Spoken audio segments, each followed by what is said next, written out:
Thanks for babysitting during spring break. I was dumbfounded by my sister's sudden appearance at my house. Huh? What are you talking about? As I instinctively asked, the next moment, I was shocked. I left him in the backyard shed. Trembling with fear, I hurried there. As I hastily opened the shed door, an unfamiliar stench filled the air. What is this smell? And before me lay a horrifying sight. All I could do was tremble in despair. My name is Angela. I'm a 36-year-old part-time housewife and a teacher at the local high school. My husband, Steve, is a typical, earnest office worker. He's very kind and actively helps with household chores at home. Both my parents have passed away, and we have no children, so it's just the two of us in my parents' house. When I expressed my desire to live in the house where I grew up, Steve agreed without hesitation. Surrounded by fields and very quiet, our surroundings are serene. It's an important place to me. But this peaceful life has become quite noisy recently. I have a younger sister, Emily, who is a constant source of trouble. Hey, you're here again? It's fine, isn't it? You're happy to see Mike, right? He's your cute nephew after all.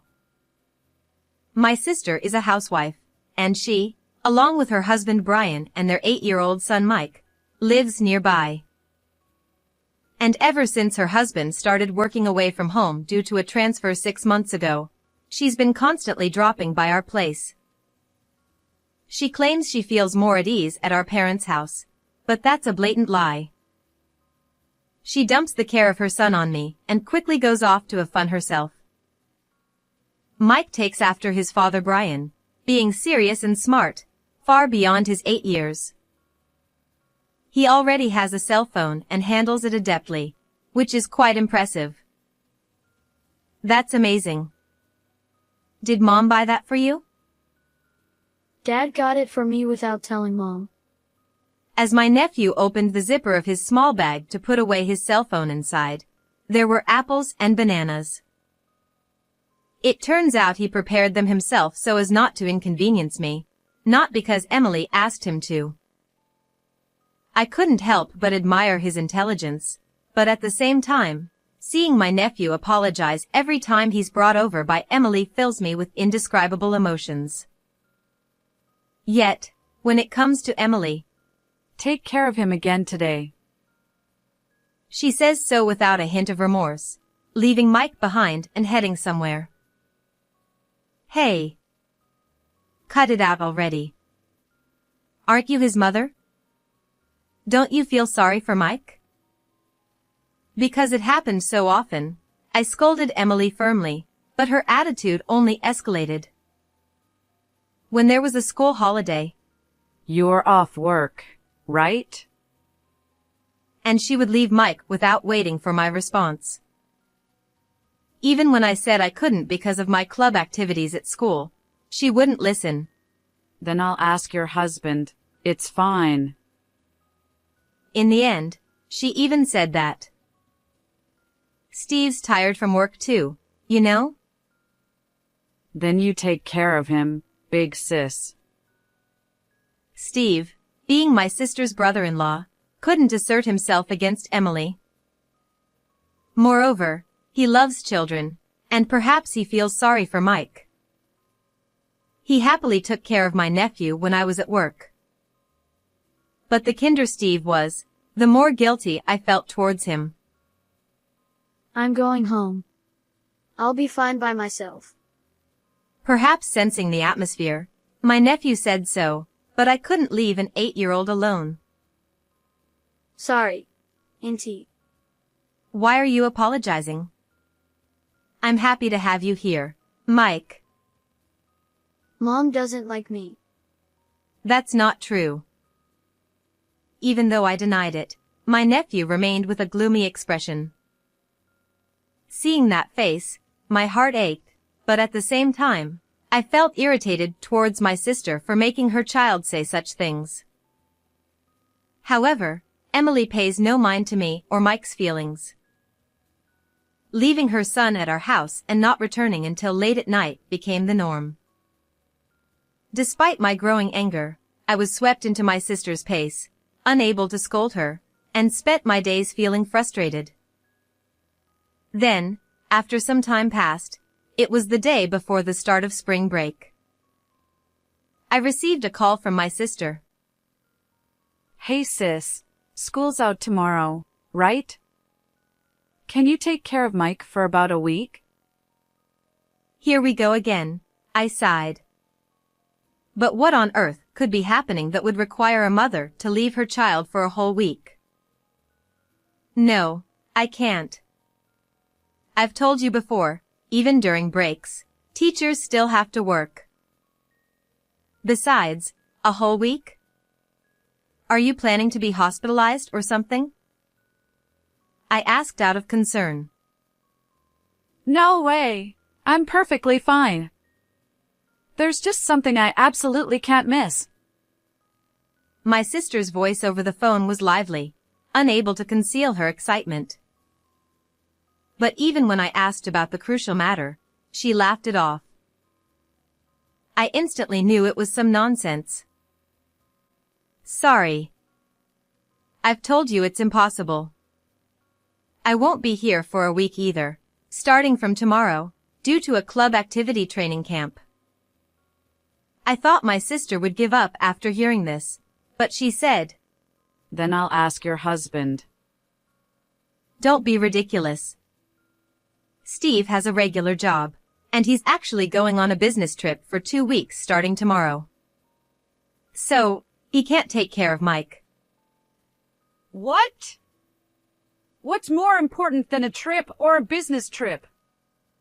Mike should come first, shouldn't he? I'll return those exact words to you. Some things are just impossible. Give it up this time. I ended the conversation with my sister in a stern tone, exasperated by her selfish reasoning, and forcefully hung up. Surely, Emily would give up on this, I thought. But at that moment, I underestimated my sister. I would later painfully realize how naive I was. A week later, I returned home after the club trip. For the students, it was a fun and rewarding training camp, but for the accompanying teacher, it was a week full of responsibility and exhaustion. Despite it being spring, the unusually high temperatures drained both my energy and stamina. Ah, that was tough. I collapsed onto the sofa, exhausted, throwing my bags aside. But just then, the doorbell rang, and when I answered it, there stood my sister. I thought she had brought her son again, but surprisingly, she was alone. Thanks for babysitting during spring break. Huh? What are you talking about? Don't play dumb. You were taking care of Mike, right? I had completely forgotten about the phone call with my sister a week ago. But I distinctly remembered refusing her request. What on earth was Emily talking about? I stared at her, dumbfounded. However, the next moment, a shocking truth emerged. I left Mike in the backyard shed. Didn't you see the note I left on the door? Huh? Don't mess around. I'm busy. Where's Mike? Is he taking a nap? My sister glanced around anxiously toward the back room, and then her eyes landed on my abandoned suitcase. Hey, what's this? What's going on?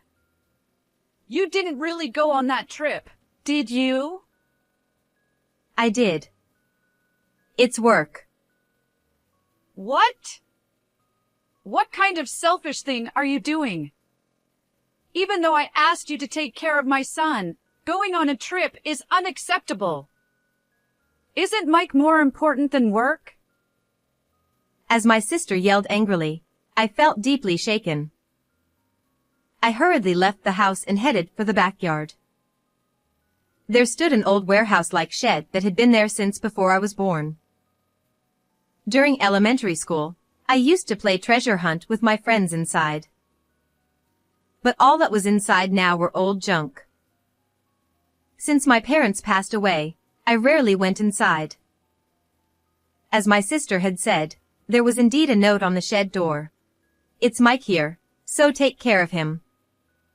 The key is back, so don't worry." What is this? Did you really lock Mike in here? I told you it's exactly as it says. Why on earth did you do something like that? I told you I'd be away for work for a week, didn't I? Trembling with anger, I glared at my sister. I had an urgent matter to attend to, so I asked for a favor. A week ago, when my sister visited our house, she thought I would return immediately after departing for the trip. Since she forgot the key to our parents' house, she locked my nephew in the shed so he couldn't get out. Since there was nothing worth stealing, the shed key had been left inside a bag hanging on the outside wall. I picked it up trembling and quickly opened the door. At that moment, a terrible stench wafted out from inside. The smell was so repulsive that it made me hesitate to enter the shed. Holding my breath, I cautiously peered inside, but there seemed to be nothing out of the ordinary at first glance. "Mike?" I called out softly, but there was no response. Suppressing the urge to retch with my sleeve over my nose, I mustered the courage to step into the shed. And there, I discovered the source of the foul odor and screamed in shock. My sister seemed to sense something was wrong with me. Hey! If something happens to Mike, it's all your responsibility. I'm not at fault at all. With that, Emily turned her back and ran off from there. Hey, wait. I panicked at the shocking scene I had just witnessed and the irresponsibility of my sister, who ran away leaving me alone. What should I do? But at that moment, my phone rang in my pants pocket, and I was informed of an unexpected truth. 2 hours later, I called my sister's cell phone. "Listen, what you did was outrageous. After causing such a mess, you had the nerve to leave me and run away." Who's the one being outrageous here? It's not my fault if you went to work and left Mike behind. Besides, she rattled off selfish excuses without a hint of remorse, like a machine gun. I've had enough. That's not the point right now. Come home immediately. We need to talk about Mike's funeral. My words seemed to startle my sister, as she audibly gasped on the phone. But it was only for a brief moment. Fine. But I'll never forgive you, sister. You'll have to pay for this. Get ready. With that, my sister hung up. Humph. That's rich coming from you. I've put up with it for so long, but I won't forgive her anymore. Trembling with intense anger, I ignited my fighting spirit for the decisive battle against my nephew's enemy. An hour later, Emily arrived. "Where have you been all this time?" I haven't been anywhere. How can you act so casually after causing such a situation? It's not my fault. You shouldn't have gone on the trip. That's it. I didn't do anything wrong. Despite my pressing at the doorstep, my sister showed no remorse and boldly entered the house as if nothing had happened. But the moment she tried to open the door to the living room, she suddenly turned around and bolted out like a rabbit. Hey, wait. Before I could even shout, a figure came rushing out from the living room and swiftly caught her. Brian, thank you. The person who I thanked was Emily's husband, Brian. Upon hearing about my nephew, he immediately rushed over from his place. My sister reluctantly returned to the living room, sitting down in front of us with a sullen look. Do you realize what you've done? Emily's irresponsibility has caused a lot of trouble. You've hurt Mike. Huh? Don't blame me. It's not my fault that you ignored my request. Even so, locking a child in a shed and leaving him there is unforgivable. Think about how Mike must have felt. What's wrong with that? The shed protects from rain and wind. It's better than leaving him outside, isn't it? Although my sister momentarily quieted down with Brian's appearance, her inherent audacity quickly resurfaced. I was astounded by her shamelessness. But this was all expected. I decided to change the direction of my interrogation. By the way, where were you this past week, leaving Mike alone at my house? This question clearly hit a nerve with Emily, as her face twitched in response. Oh. You look pale. Can't say, huh? Maybe you were off on a romantic trip with a man. And just like that, her earlier confidence vanished, and I thrust my phone in front of Emily, who looks pale and speechless now.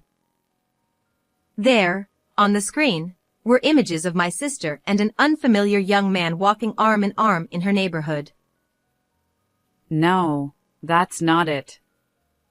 He's just an old college friend. Oh really? You're doing all this with just a friend? As I slid the screen, it revealed even more revealing images, showing the two of them passionately kissing in public. This was just a celebration of our encounter. We went out for drinks and got carried away while drunk. There's nothing more to it. Oh really? But actually, there's also an audio recording. As I manipulated my phone, the voices of a man and a woman came through. Looking forward to the trip. My son is on spring break, so I'll leave him with my sister. The female voice unmistakably belonged to Emily.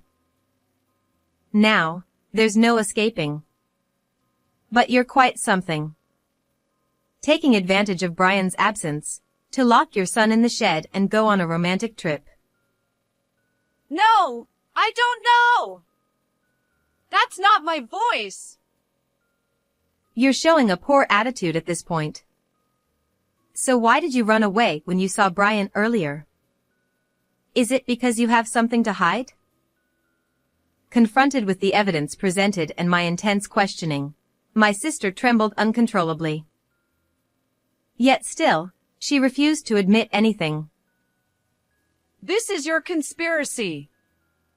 To evade responsibility for what happened to Mike, you fabricated fake evidence. What are you talking about? I just got back from the club activity camp. I didn't have time to prepare something like this. Well, it must be Steve, right? Your husband works in the IT industry, doesn't he? He can easily fabricate such evidence. Don't be ridiculous. My husband is on a business trip for 2 weeks, remember? So what? It doesn't matter where he is. As long as he sends the data, he doesn't need to come back.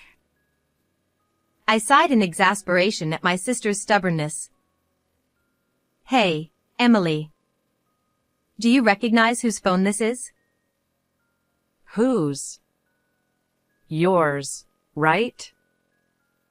Nope. Actually, this is Mike's cell phone. Huh? What are you talking about, Mike's? That's impossible. I never gave him a cell phone in the first place. My sister burst into laughter, looking triumphant as she glanced at me. But that expression didn't last long. If you're saying so, why don't we ask him directly? Huh? As I called out down the hallway that it's time to come, the door to the living room slowly opened.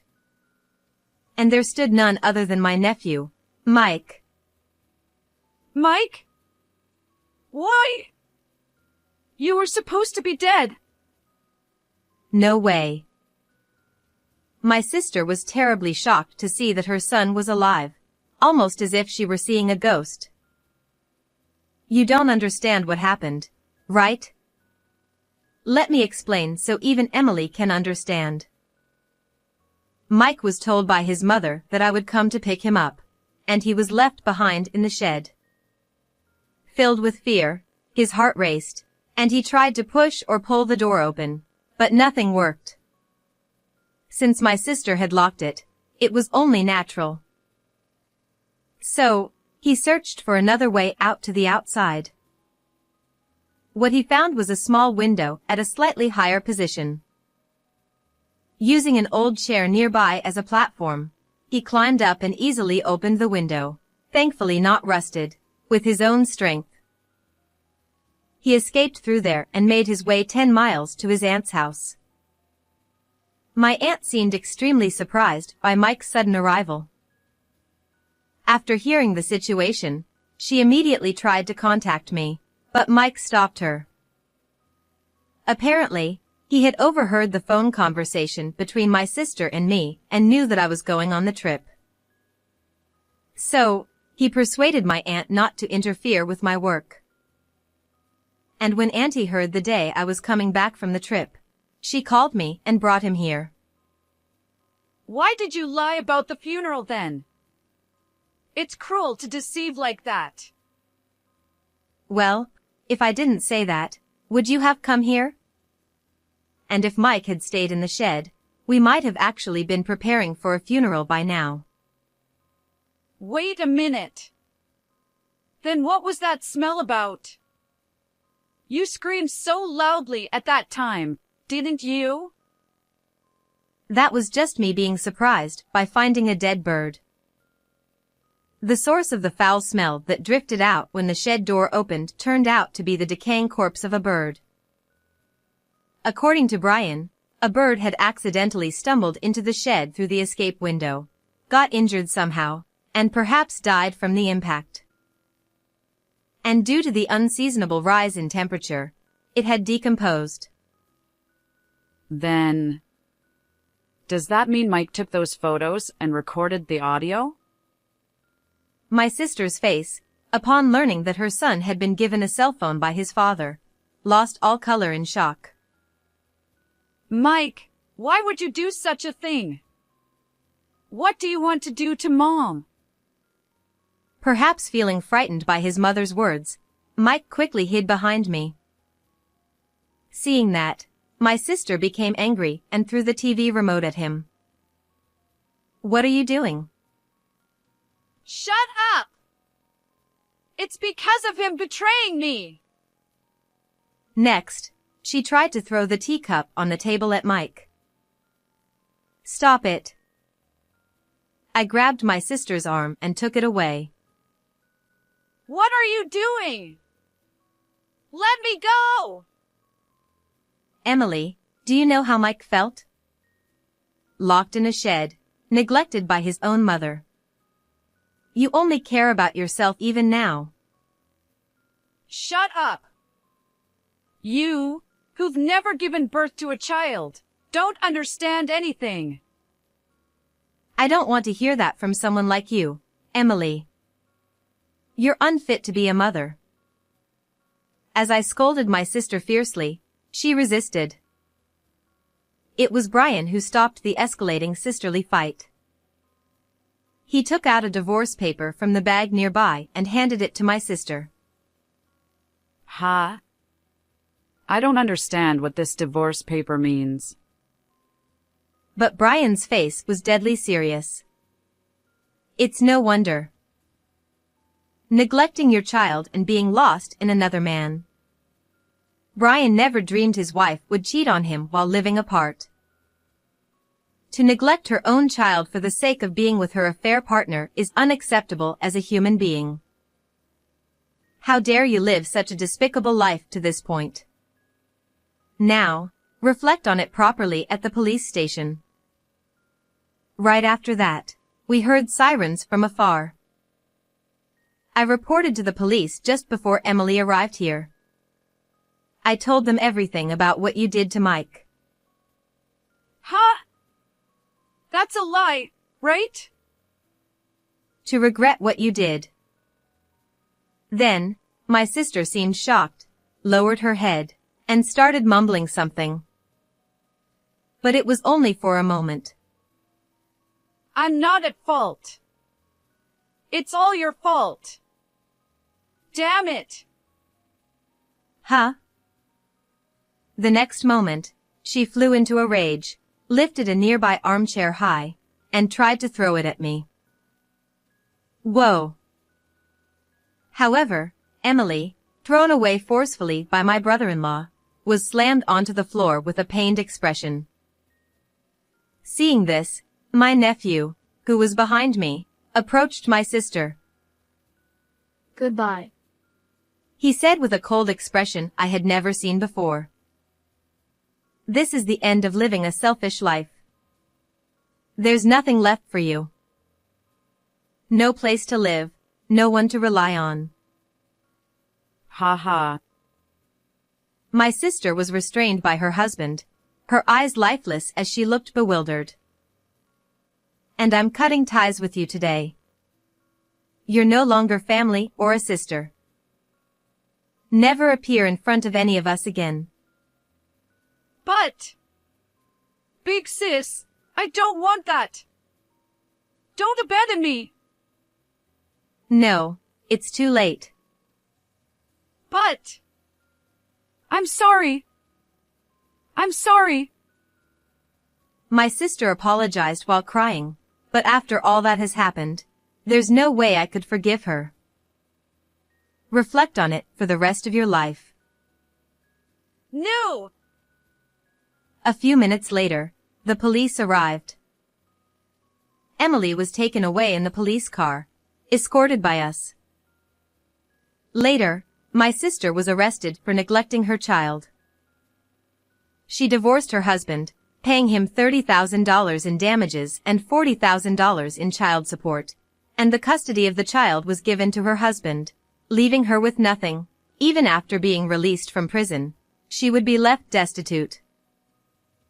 My sister's affair partner was also found by the police with information I provided, and he was arrested for turning a blind eye to the fact that childcare was not being done, and my brother-in-law even demanded $20,000 in damages from the cheating man. He's working multiple part-time jobs to repay it desperately. On the other hand, I live a peaceful life with my husband. We demolished the old shed and started a home garden together. Then, my nephew started living with his dad, who had returned from his business trip, and his grandparents, and he often comes over to our house happily helping out. I strongly feel that I will continue to watch over him closely from now on. How was today's story? Please subscribe to the channel as well. Well then, let's